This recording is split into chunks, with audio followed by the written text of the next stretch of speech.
"Are you serious, Gunnery Sergeant?" Colonel James Carter's voice was a blade cutting through the dry desert air. He pointed with his chin towards the old man standing patiently by the range check-in desk. "You're telling me this gentleman wants to qualify on the M40A6? The disbelief dripped from his words, thick and oily. Edward Mason, 81 years old, said nothing. He stood with a stillness that seemed ancient, his hands held loosely behind his back.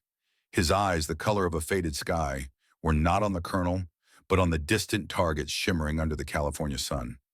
He looked less like a threat and more like a man who had lost his tour bus. "Sir," Gunnery Sergeant Wilson began, his own voice tight with a respect the colonel clearly lacked. "Mr. Mason is a certified civilian marksman. He has all the paperwork. He just requests an hour on lane 4. Carter let out a short, disbelieving laugh. It was a sound that made several young Marines nearby shift uncomfortably. They were waiting for their own range time, and this unexpected delay was turning into a spectacle. The colonel, a man whose reputation was built on logistics and PowerPoint presentations rather than trigger time, clearly saw the old man as a bureaucratic nuisance and perhaps a personal affront. He thrived on order, on the predictable rhythm of a base running on his schedule. Edward Mason was an unwelcome variable. "Paperwork," Carter scoffed, snatching the clipboard from Gunny Wilson's hand. He scanned the documents with a theatrical slowness, his lip curling. "This certification is older than half the men on this range. Look at him, Gunny. He can barely stand. You want me to hand him a $200,000 rifle system so he can what? Tell war stories and maybe hit the dirt if we're lucky."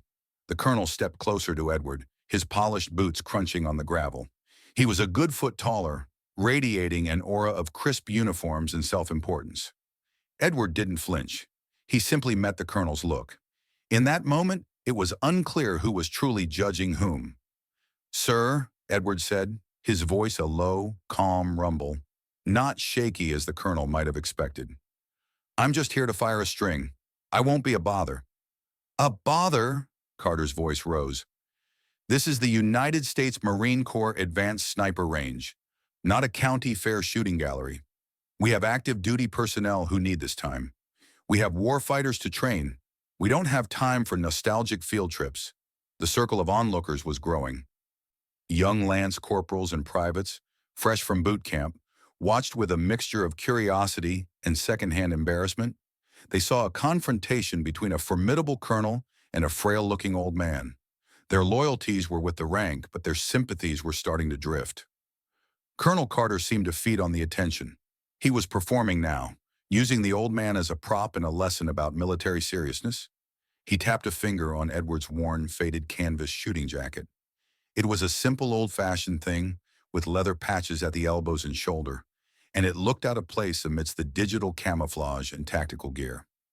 "What is this supposed to be?" Carter asked, a smirk playing on his lips. "You pull this out of a museum?" He flicked a small hand-stitched patch on the jacket's chest. The patch was dark green, almost black, with a simple silver thread design that was hard to make out. It was frayed at the edges, a relic from another time. Edward's eyes briefly dropped to the patch, a flicker of something deep and distant in their blue depths. He said nothing. "I need to see your identification again," the colonel demanded, holding out his hand. "And I want to see your hands. I need to be sure they're steady enough not to be a danger to my Marines." It was a deliberate, calculated humiliation. Edward slowly, methodically pulled a worn leather wallet from his back pocket. As he opened it, he extended his hands. They were wrinkled, the skin thin over the knuckles, but there was not a tremor in them. They were as steady as granite. He handed over his driver's license. Carter glanced at it and scoffed. "Edward Mason.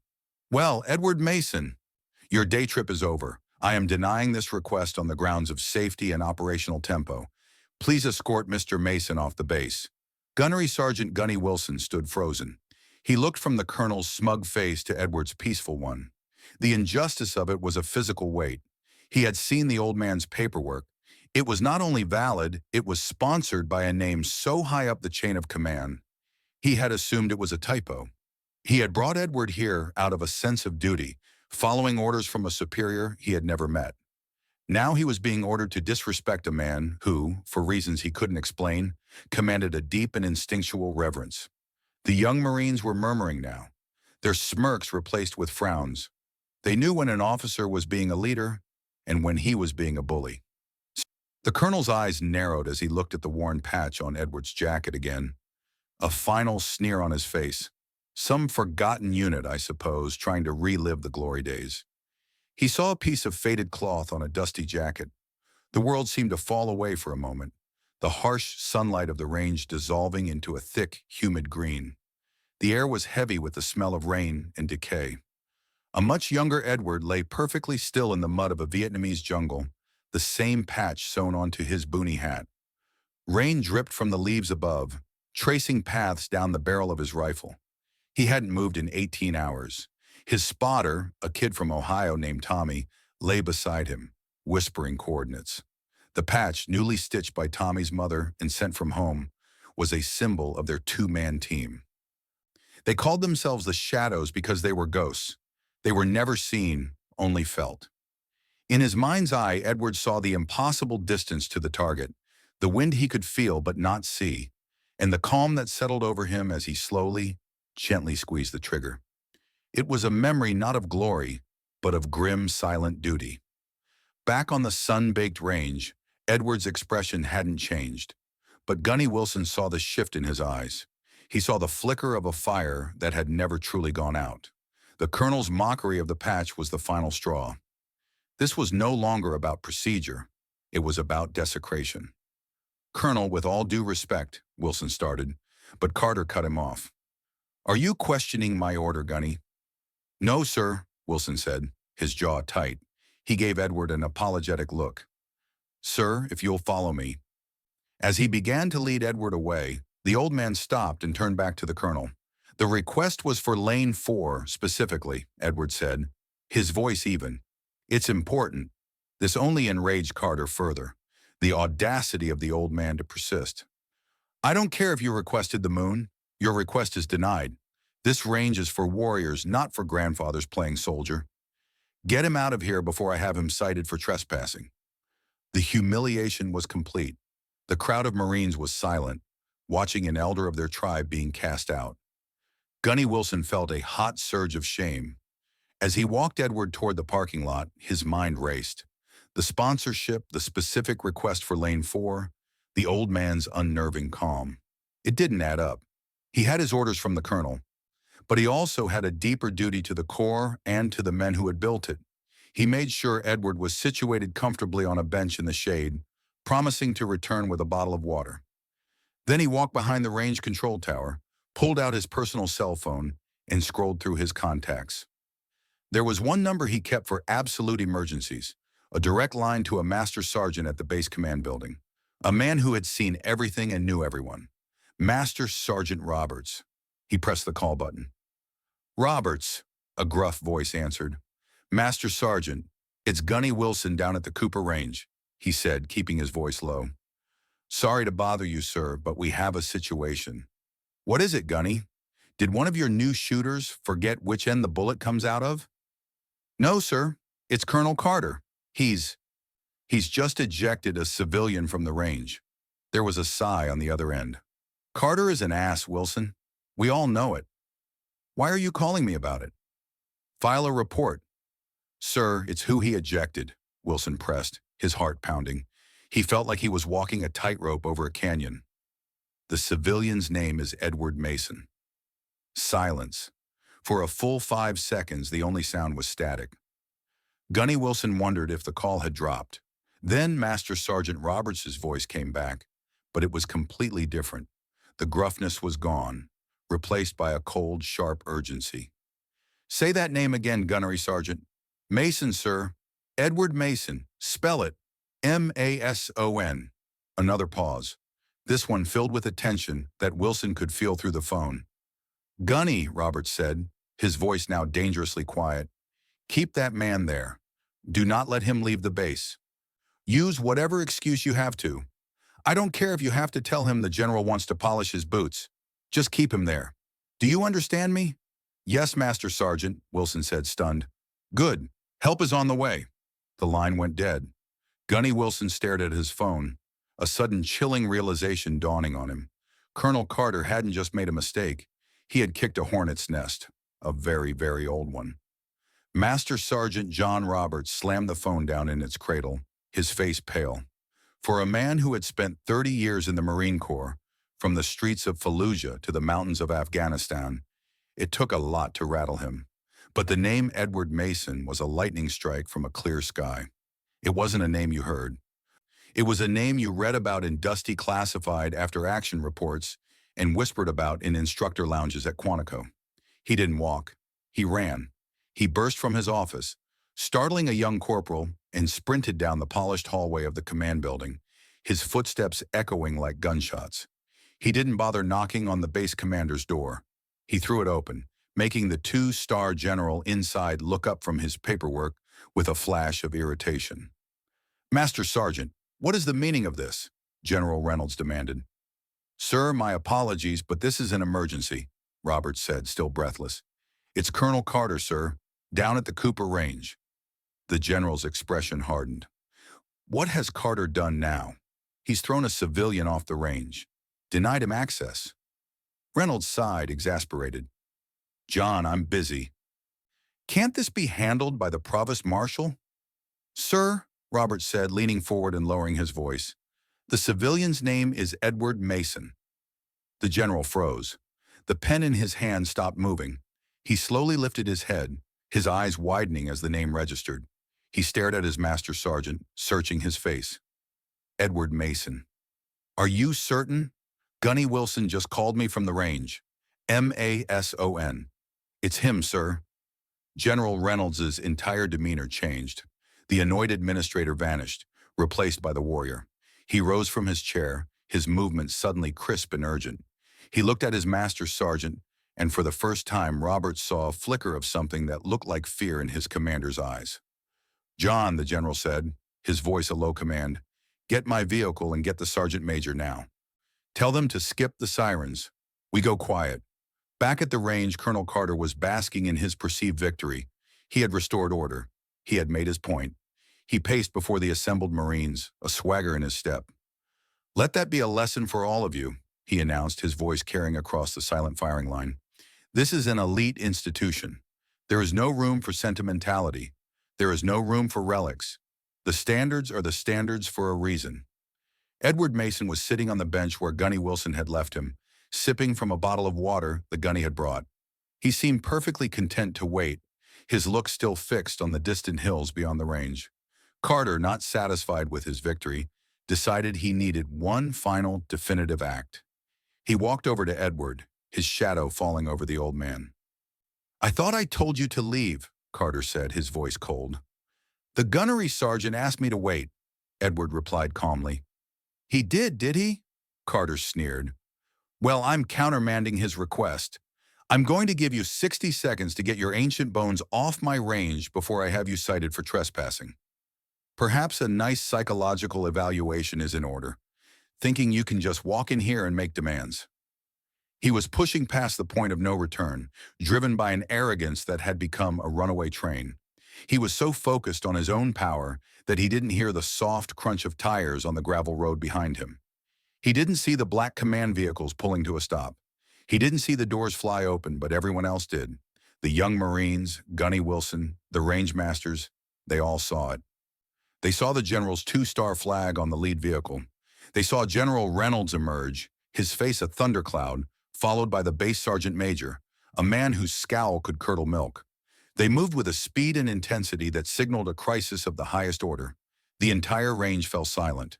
Every Marine, as if moved by a single nerve, snapped to the position of attention.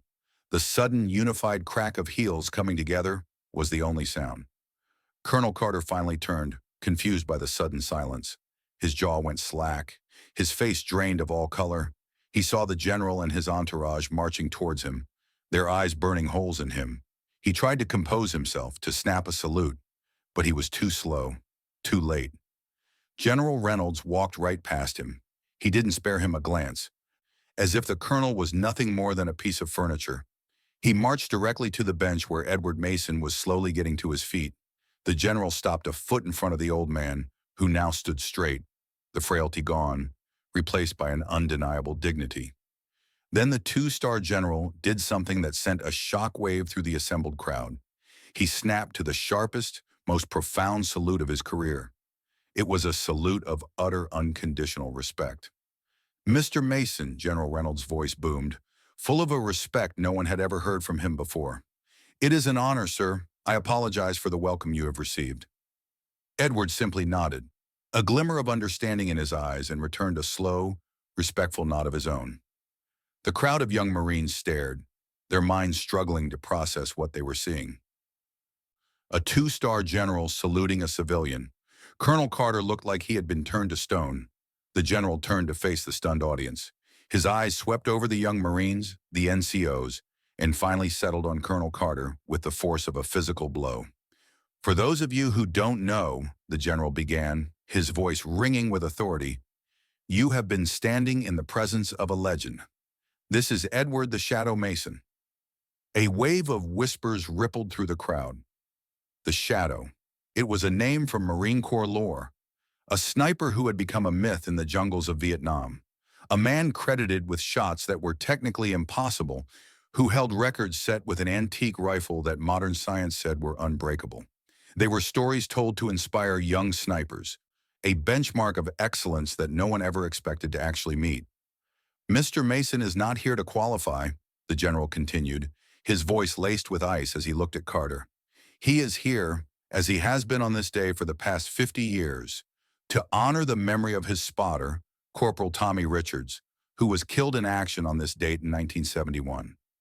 He does so by firing a single 10-shot string on Lane 4, the lane they always trained on together. It is a tradition that was approved by the Commandant of the Marine Corps himself decades ago, a tradition, Colonel, that you would know about if you spent half as much time reading the history of this Corps as you do your own fitness reports." The public humiliation of Colonel Carter was absolute and breathtaking. The young Marines now looked at Edward with a new understanding, with awe. They weren't looking at an old man anymore. They were looking at a ghost, a living monument to their own highest ideals. They saw the worn jacket not as a relic, but as a holy vestment. They saw the frayed patch and understood it was a medal far more valuable than anything the military could officially bestow. The general then turned his full, undivided attention to the colonel. The rebuke was not loud, but it was devastating in its precision. "Colonel Carter, your command of this range is hereby revoked. You will surrender it to Gunnery Sergeant Wilson for the remainder of the day. You and I will have a conversation in my office at 1600 hours. I suggest you spend the intervening time reflecting on the Marine Corps values of honor, courage, and commitment. As you have displayed none of them today, you are dismissed." Carter, his face ashen, could only manage a choked "yes, sir." He turned and walked away, his career in tatters, the eyes of every Marine on him like daggers. Then in the silence that followed, Edward Mason finally spoke. He looked at the young Marines, then at the general. His voice was not triumphant, but soft and full of a quiet wisdom. "General, the boy just made a mistake," he said, gesturing vaguely in the direction of the retreating colonel. "He sees the uniform, not the man. It's an easy mistake to make these days." He turned his look to the young Marines. "Remember this," he said, his voice carrying an unexpected weight. "The uniform changes, the weapons get better, the enemy has a different face, but respect, that's the bedrock. It's timeless. Every person you meet in or out of this Corps is carrying a history you know nothing about. It's better to assume it's a heavy one." The general nodded, humbled by the old man's grace. He then noticed the small frayed patch on Edward's jacket. Is that an original Shadow Team patch, sir?" the general asked, his voice filled with a historian's reverence. Edward just touched it gently with his fingertips. "Tommy's mom made two, one for him, one for me."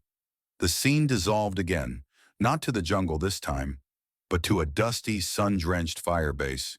A young Tommy, all smiles and freckles, pressed the patch into a young Edward's hand. "There," he'd said, grinning. "Now it's official. We're shadows, Ed. They'll never see us coming." The patch wasn't a trophy of war. It was a promise between brothers, a memorial he had carried over his heart for half a century. The fallout for Colonel Carter was swift and silent. He was not publicly reprimanded. The Marine Corps preferred to handle such matters internally, but a week later, his name was on a transfer list. His new assignment was a windowless office in the Pentagon basement, analyzing supply chain logistics for the commissary system. It was a career-ending move, a slow and quiet exile. In his place, General Reynolds mandated a new training module for all personnel on base, focused on veteran relations and the institutional memory of the Corps. The first lesson was titled The Shadow of Cooper Range, and it told the story of Edward Mason. A few months later, James Carter, now in civilian clothes, was in a local garden center.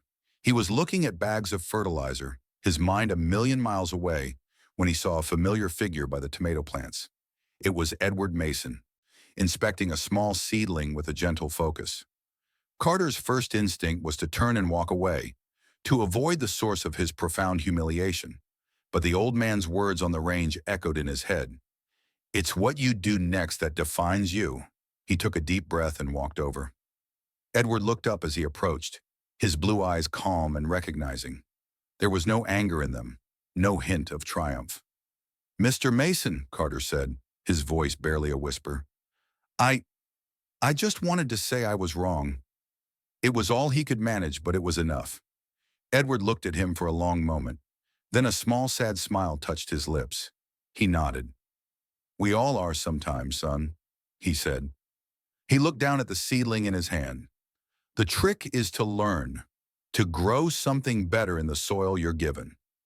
He offered Carter his free hand. It was calloused and strong. And after a moment's hesitation, Carter shook it. The final scene is not on a firing range. It's in Edward's quiet backyard. He is on his knees planting tomatoes in the rich soil. The old canvas shooting jacket hangs on a hook by the back door. Inside, on his nightstand, sits the worn, frayed shadow patch, a silent, humble testament to a promise kept. He has found his peace not in the echo of the rifle, but in the silence of a well-tended garden. The unassuming hero once more. The story of Edward Mason is a powerful reminder that heroes walk among us every day, often in the quietest, most unassuming forms. If you were moved by his story of quiet valor, please like this video, share it with someone who needs to hear it, and subscribe to our channel for more stories of courage and respect.